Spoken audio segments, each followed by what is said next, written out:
아프리카의 아침을 깨우는 소리와 함께 서클 오브 라이프의 웅장한 음악이 흐르며 왕이 귀환했습니다. I am Simba, son of Mufasa.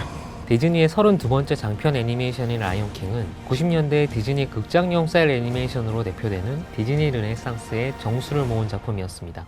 Can you feel the love tonight?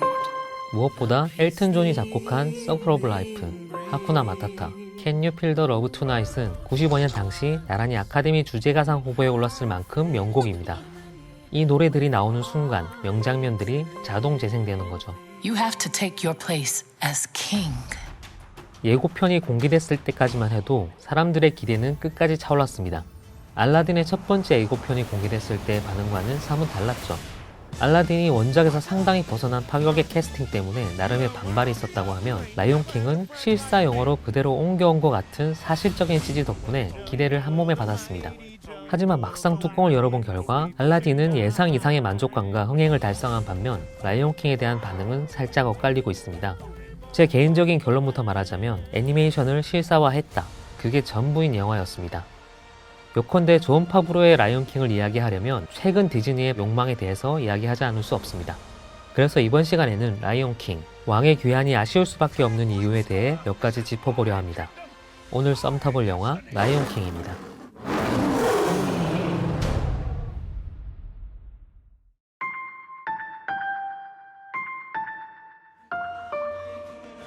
왜 다시 만들어야 했을까? 라이온킹을 말하려면 이 질문부터 해야 합니다. 21세기 할리우드 영화 산업의 경향을 크게 두 가지로 압축한다면 하나는 프랜차이즈의 확보, 두 번째는 CG 기술의 비약을 꼽을 수 있습니다. 프랜차이즈의 핵심은 안정적인 콘텐츠 공급에 있습니다. 그리고 이 측면에서 디즈니는 결정적인 우위를 확보하고 있습니다. 바로 무수히 많은 오리지널 콘텐츠들을 보유하고 있기 때문입니다. 예전 같으면 이 무수한 콘텐츠들이 그저 고전 명작의 영역에 머물고 있었을 겁니다. 간혹 리메이크나 실사화를 시도하긴 했지만 그다지 메리트는 없었습니다. 여기서 국면이 전환된 계기가 바로 CG 기술의 비약적인 발전입니다.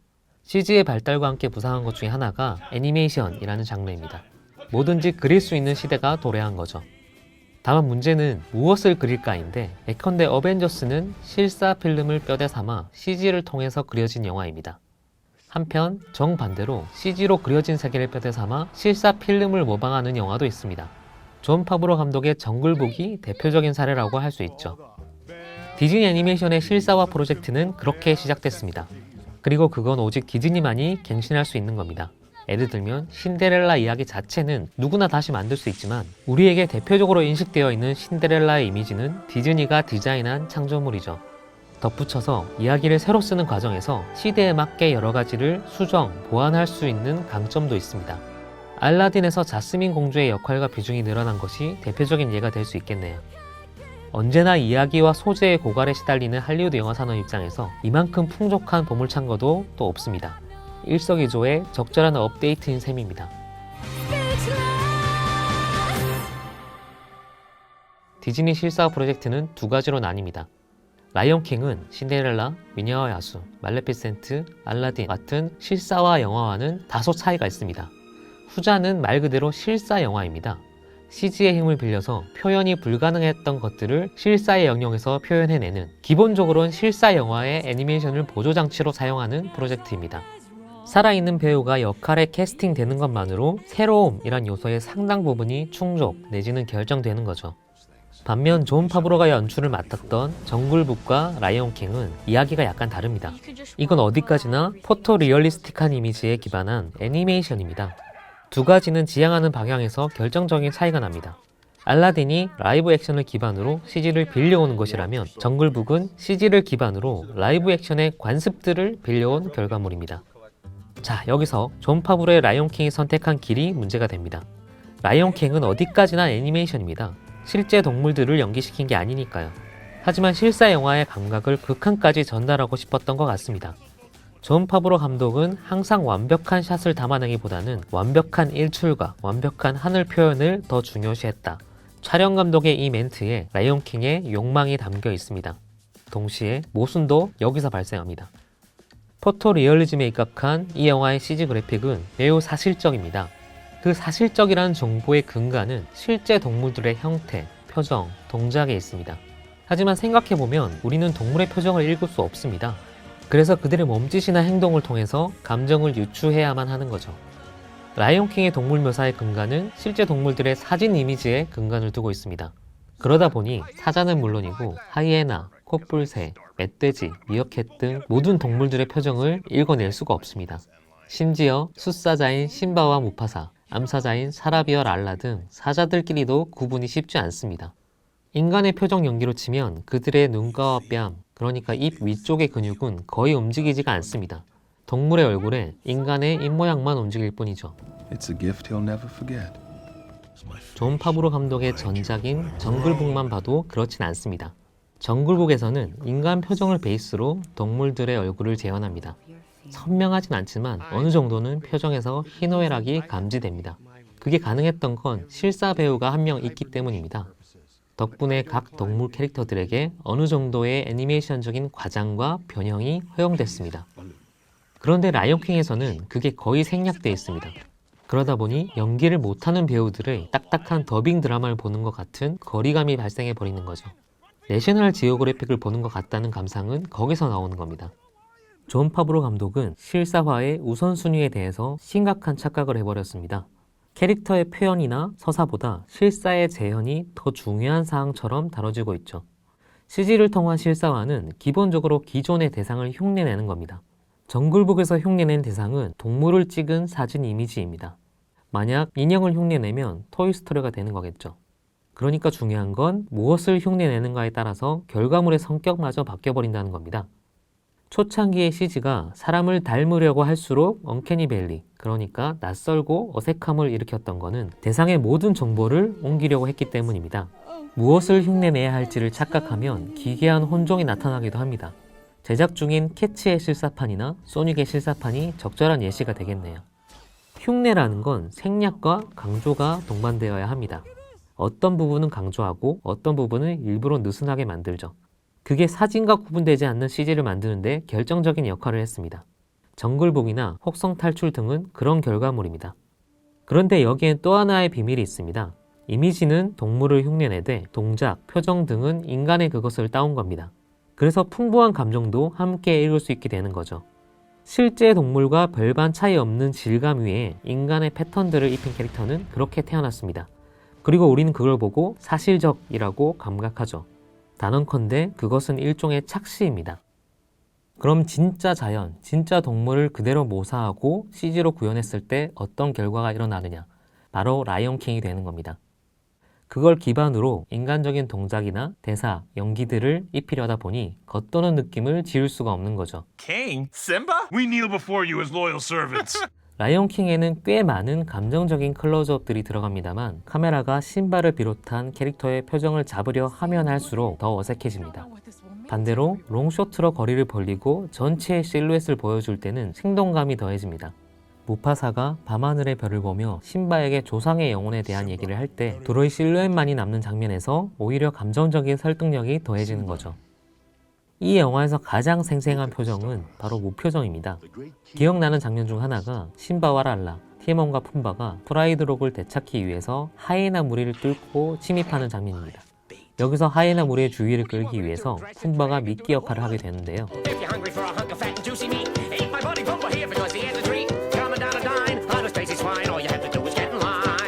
푼바가 누가 미끼 역할을 해야 할지 혼자 신나게 떠들고 있을 때 신바와 랄라가 가만히 그냥 푼바를 바라봅니다. All we need to do is find something that's like big and juicy. Why is everyone looking at me? 그런데 이 장면이 그렇게 웃길 수가 없습니다. 아마도 당연히 너지 라면서 바라보는 장면일 텐데 동물들의 무표정이 의도치 않게 웃음을 던져준 장면이라고 느꼈습니다. 모든 표정이 딱딱하기 때문에 이야기나 상황상 딱딱한 표정이 나와도 좋은 씬이 주어졌을 때 도드라지는 것 같습니다. 여기서 중요한 건 이미지가 무엇을 표현하기 위해서 제시되고 있는가를 생각해야만 한다는 겁니다. 셀 애니메이션 라이온킹이 생생했던 건 캐릭터에 딱 맞게 적절한 과장을 시도했기 때문입니다. 가령 스카의 비열함과 야비함은 그의 에메랄드색 눈동자와 코끼리 무덤의 푸르스름한 색깔이 겹쳐졌을 때 한층 선명하게 다가옵니다. 94년 버전의 Be Prepared의 뮤지컬 씬에서 잘 표현하고 있죠. Be Prepared에서 보이는 비현실적이고 과장된 연출은 실사에서 위배되기 때문에 이번에는 생략될 수밖에 없었습니다. 마찬가지로 코뿔새 자주의 수다스러운 조언들이 잔망스럽게까지 느껴지는 건 자주의 풍성한 표정 덕분입니다.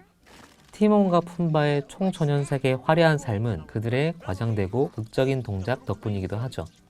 존 파브로의 라이온킹은 사실적인 이미지가 될 수는 있지만 극적이고 효과적인 이미지가 될 수는 없습니다.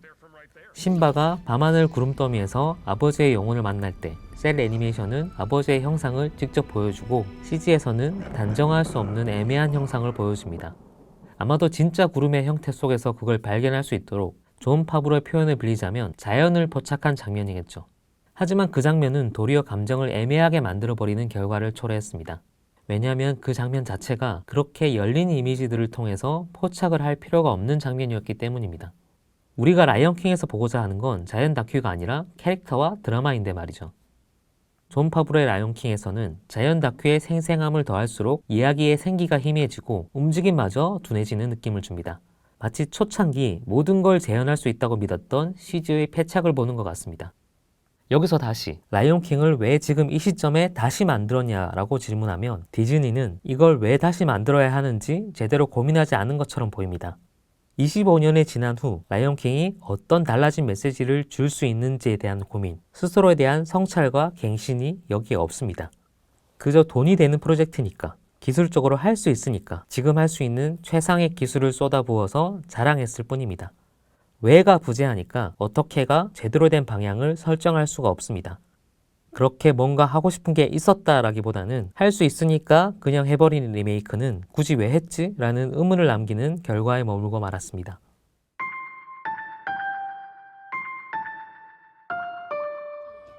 라이온킹은 디즈니의 장편 애니메이션 중에서도 유달리 보수적인 세계관을 전달합니다.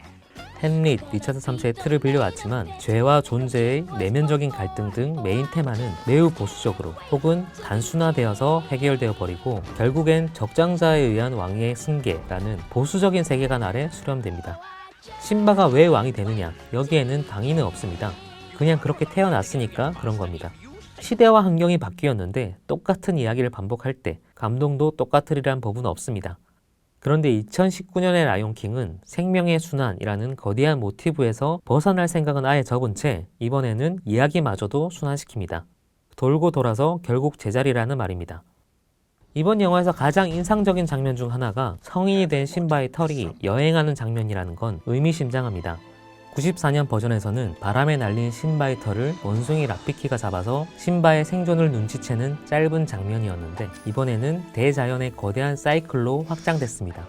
심바의 갈기털은 바람을 타고 가다가 물에 떨어지고 식물과 함께 먹혀서 코끼리의 배설물이 되기도 하고 쇳덩구리가 그걸 다시 열심히 굴리다가 다시 또 바람을 타고 날아가고 집을 짓는 개미의 행렬 속에 있다가 결국에는 라피키의 손에 들어가게 됩니다. 말 그대로 생명의 순환을 한눈에 보여주는 이 장면은 내셔널 지오그래픽 같은 자연 다큐의 표현에 기반한 이 영화에 절묘하게 어울리는 씬으로 승화되어 있습니다. 라이온킹은 순환하는 자연처럼 이야기도 순환시켜버렸습니다. 프라이드록의 계승식에서 출발한 영화가 다시 프라이드록의 계승식으로 마무리되는 거죠. 여기서 세계관 자체가 보수적이라고 하는 이유는 과거와 현재의 차이가 거의 보이지 않고 그저 반복되고 있기 때문입니다. 아프리카의 거대한 자연은 그렇게 순환한다 라고 말하면 할 말이 없겠지만 거기에 인간의 드라마를 끼워 넣는 순간 여러 가지 불편한 이데올로기의 충돌이 발생할 수 있습니다. 94년의 라이온킹은 그런 충돌들을 다 무시하고 프라이드록의 권위 아래 수렴시켰던 영화였습니다. 스카와 하이나를 배척하고 하쿠나 마타타도 부정당하면서 끝나는 거죠. 25년이 지난 지금 이런 이야기상의 한계를 갱신할 기회가 있었을 겁니다. 만족스럽진 않지만 얼마 전 알라딘마저 어느 정도는 그런 시도를 하긴 합니다. 하지만 이번 라이온킹에서는 철저하게 원작을 재현한 쪽을 선택했습니다. 이야기는 있는 그대로 하되 실사로 바꾸는 것만으로 많은 차이를 발생시킬 수 있다라고 판단했던 것 같은데 결과적으로는 패착이었다고 봅니다. 애니메이션 특유의 생기나 생동감도 잃고 오래되고 낡은 이야기를 반복하고 있으니까요. 저는 처음에는 오히려 반대되는 걱정을 했습니다. 디즈니가 시대 경향을 어느 정도 인지하고 상업적으로 반영해 왔던 걸 알고 있었던지라 이야기가 94년도의 원작에 비해서 상당히 달라져 버리는 것 아닐까 걱정했습니다. 제가 생각했던 최대치는 랄라가 프라이드록의 새로운 여왕이 되고 심바가 복수를 완료한 뒤 적극적으로 하쿠나 마타타라는 세계를 선택하는 것이었습니다. 얼마 전 개봉했던 토이스토리 4가 그런 구성 아래 세계관을 짜기도 했고 성장이란 테마에 집중했을 땐 충분히 있을 수 있는 선택지라고 봅니다. 하지만 디즈니의 존 파브로의 선택은 훨씬 더 보수적이었습니다. 아무래도 라이온킹만큼은 원작을 훼손해서는 안 된다라는 판단도 있었던 것 같습니다. 하지만 결과적으로 이게 지금 시대에 어울리는 영화인지는 잘 모르겠습니다. 결국 제가 본 라이온킹에는 관객들이 어떤 이야기를 원할지에 대한 고민이 빠져 있었습니다. 제작자가 하고 싶은 것들을 했을 뿐이죠. 그걸 단적으로 드러내는 것이 비욘세가 부른 스피릿 같은 신곡이라고 생각합니다. 있어도 그만 없어도 그만인 곡인데 비욘세라는 스타를 활용은 하고 싶어서 넣은 곡에 불과합니다. 심바와 랄라가 프라이드록으로 귀환하는 장면에서 울려 퍼지는 이 노래는 전반적으로 겉도는 사족이라는 인상을 지울 수가 없습니다. 왜냐하면 이야기를 수정하지 않는 한 라이온킹의 메시지는 Can You Feel the Love Tonight, 하쿠나 마타타, Circle of Life 이 세 곡으로 충분하거든요. 제가 제일 궁금한 건 94년 애니메이션을 기억하는 사람이 아니라 이 영화를 통해서 라이온킹을 처음 접한 사람들의 감상입니다. 본래 원작과의 비교는 애초에 패배를 전제로 한 게임에 가깝습니다. 이건 단순히 완성도의 차원을 넘어서 첫 경험에 대한 질문이기도 합니다. 우리는 대부분 자신이 먼저 경험한 이야기를 기준으로 삼기 때문에 다시 쓰여진 이야기를 한 수 아래에 두곤 합니다. 리메이크가 원작의 각인을 넘어서는 경우는 세계를 완전히 재창조하는 혁신에 가까운 일입니다. 불가능하진 않지만 매우 드문 기적이라고 할 수 있습니다. 그런데 라이온킹은 서사적으로는 거의 아무것도 바꾸지 않은 채 표현의 옷만 갈아입고 돌아왔습니다. 게을렀다 혹은 안일했다는 인상을 지울 수가 없습니다. 과연 디즈니의 관계자들 말고는 누가 이 리메이크를 원했을까 묻고 싶을 정도입니다. 당연히 원작을 기억하는 사람이라면 불만족스러울 수밖에 없습니다. 그럼에도 이번 영화로 라이온킹을 처음 접한 사람들의 의견은 다를 수 있을 거라고 생각합니다.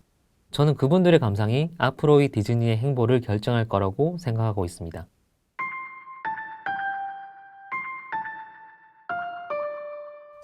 존 파브로 감독은 라이온킹이 영화냐 애니메이션이냐는 질문에 말로 설명하기 힘들다, 마법 같아, 우리는 새로운 매체를 발명했다 라고 답했습니다. 스스로 이야기의 원형으로 자리 잡고 있는 현재의 디즈니는 이제 끊임없이 과거의 자신과 투쟁해야 할 시기에 접어들고 있습니다.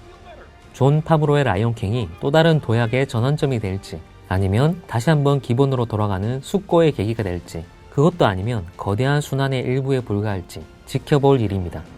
앞으로의 영화에 대한 힌트는 거기에 있을 것 같습니다. 오늘 썸 타본 영화 존 파브로 감독의 라이온킹이었습니다.